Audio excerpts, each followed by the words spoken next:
جان کی زندگی ایک گڑبڑ زندگی تھی۔ وہ اپنی ملازمت کھو چکا تھا، اس کی گرل فرینڈ نے اسے چھوڑ دیا تھا اور وہ نشے کی لت میں مبتلا ہو چکا تھا۔ اسے لگا جیسے وہ چٹان کے نیچے سے ٹکرا گیا ہے اور وہ نہیں جانتا تھا کہ واپس کیسے آنا ہے۔ ایک دن جان کو بے دخلی کا نوٹس ملا اور وہ اپنے والدین کے ساتھ واپس جانے پر مجبور ہو گیا۔ اس نے ایک ناکامی کی طرح محسوس کیا اور وہ نہیں جانتا تھا کہ اپنی زندگی کو کیسے بدلنا ہے۔ لیکن جان نے ہار ماننے سے انکار کر دیا۔ اس نے چھوٹی تبدیلیاں کر کے شروعات کی، جیسے بلاک کے ارد گرد چہل قدمی کرنا اور صحت بخش غذائیں کھانا۔ اس نے اپنی مدد آپ کی کتابیں بھی پڑھنا شروع کر دی اور حوصلہ افزا ویڈیوز بھی دیکھنا شروع کر دی۔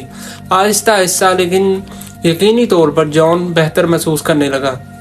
اس نے یہ دیکھنا شروع کیا کہ اس کے اندر اپنی زندگی بدلنے کی طاقت موجود ہے اور اس نے قدم اٹھانا شروع کر دیا۔ اس نے نوکریوں کے لیے درخواستیں دینا شروع کر دیں اور بالآخر اس نے ایک مقامی غیر منافع بخش تنظیم میں پوزیشن حاصل کر لی۔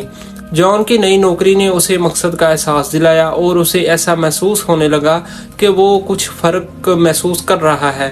اس نے رات کو کلاسیں بھی لینا شروع کر دیں اور بالآخر اس نے سوشل ورکر میں ڈگری حاصل کر لی۔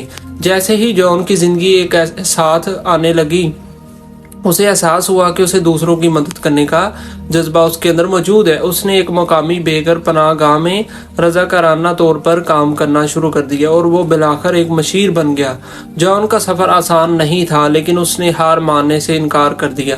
وہ آگے بڑھتا رہا، یہاں تک کہ جب چیزیں ناممکن لگ رہی تھی اور وہ بالآخر وہ چوٹی پر پہنچ گیا۔ آج جان ایک کامیاب مشیر اور تحریکی اسپیکر ہے۔ وہ ملک کا سفر کرتا ہے، وہ اپنی کہانی کا اشتراک کرتا ہے اور دوسروں کو کبھی ہمت نہ ہارنے کی ترغیب دیتا ہے۔ یوحنا کی کہانی انسانی روح کا ثبوت ہے۔ یہ ظاہر کرتا ہے کہ چاہے ہم کتنے ہی دور گر جائیں، ہمارے پاس ہمیشہ واپس اٹھنے کی طاقت موجود ہوتی ہے۔ ہمارے پاس ہمیشہ اپنی زندگیوں کو بدلنے اور دنیا میں تبدیلی لانے کی طاقت موجود ہوتی ہے۔ لہٰذا اگر آپ پھنس گئے ہیں تو جان کی کہانی یاد رکھیں کہ چھوٹی چھوٹی تبدیلیاں شامل ہو سکتی ہیں اور یہ کہ ہمارے پاس ہمیشہ اپنی زندگی کو کنٹرول کرنے کی طاقت موجود ہے۔ آگے بڑھتے رہیں یہاں تک کہ جب چیزیں ناممکن نظر آئیں۔ آپ کبھی نہیں جانتے کہ آپ کیا حیرت انگیز چیزیں حاصل کر سکتے ہیں۔